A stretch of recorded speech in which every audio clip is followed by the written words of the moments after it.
एलिय्याह स्वर्ग में रहने वाले अपने पिता से अकेले में बात करने के लिए तरस रहा था, मगर लोगों की एक भीड़ ने आकर उसे घेर रखा, क्योंकि उन्होंने अभी-अभी देखा था कि इस सच्चे भविष्यवक्ता के कहने पर कैसे स्वर्ग से आग गिरी।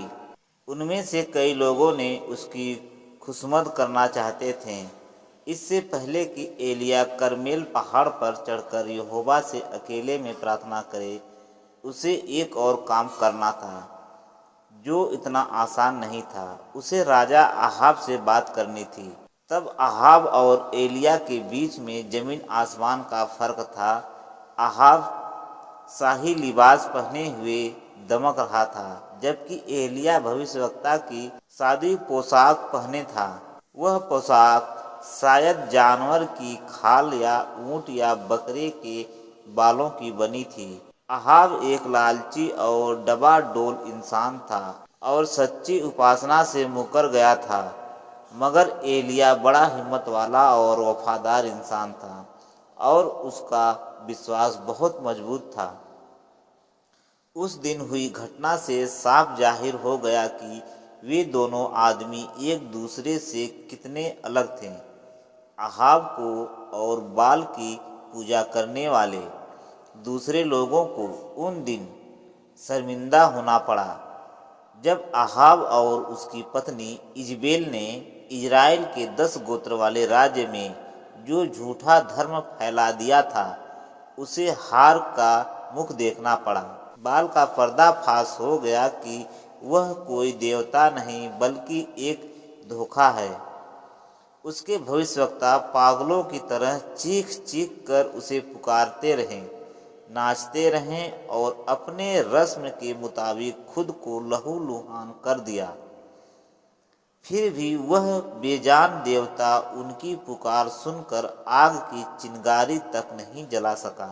और जब उन 450 भविष्यवक्ताओं को उनकी करतूतों के लिए मौत की सजा मिली तो बाल उन्हें बचा न सका। वह झूठा देवता एक और काम में चूक गया और उसकी यह नाकामी बहुत जल्द सबके सामने आने वाली थी। बाल के भविष्यवक्ता 3 साल से भी ज़्यादा समय से उससे मन्नतें कर रहे थे कि वह देश में पड़े सूखे का अंत कर दें, मगर बाल ऐसा नहीं कर पाया। मगर बहुत जल्द यहोवा सूखे का अंत करके दिखाने वाला था कि वह सच्चा परमेश्वर है। 1 राजा अध्याय 16 वचन 30 से 17 में और 1 अध्याय 18 वचन 1 से 40 तक। यह चौकन्ना रहा और इंतजार करता रहा, लेकिन यहोवा ऐसा कब करता? तब तक एलिय्याह क्या करता? हम उसके विश्वास से क्या सीख सकते हैं? आइए इस बारे में हम जानेंगे।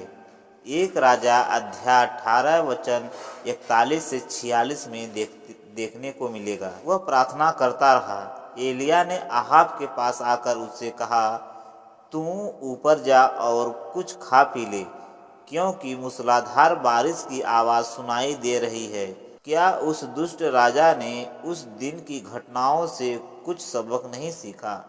बाइबल में ऐसा कुछ नहीं कहा गया है कि उसने पश्चाताप किया या भविष्यवक्ता से विनती की कि वह उसकी तरफ से यहोवा से माफ़ी मांगे। बस इतना कहा गया है कि अहाब खाने पीने के लिए ऊपर गया। 1 राजा अध्याय 18 वचन 41 से 42 में इससे पता चलता है कि उसने अपनी गलती नहीं मानी। मगर एलिय्याह ने क्या किया? एलिय्याह करमेल पहाड़ की चोटी पर गया। वह जमीन पर घुटनों के बल झुका और उसने अपना मुंह घुटनों के बीच रखा।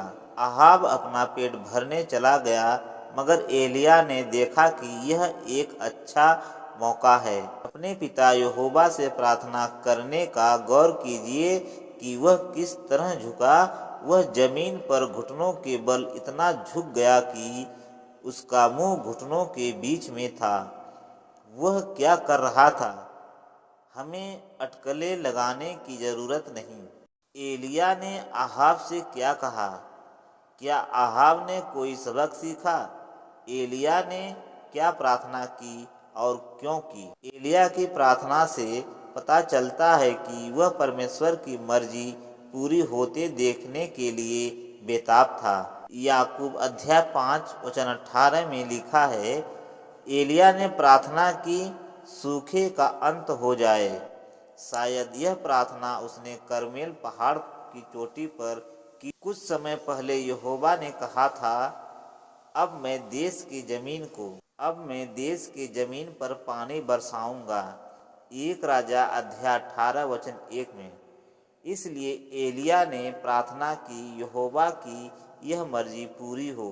एलिया के समय करीब 1000 साल बाद यीशु ने भी अपने चेलों को सिखाया था कि वे यहोवा की मर्जी पूरी करने के बारे में प्रार्थना करें।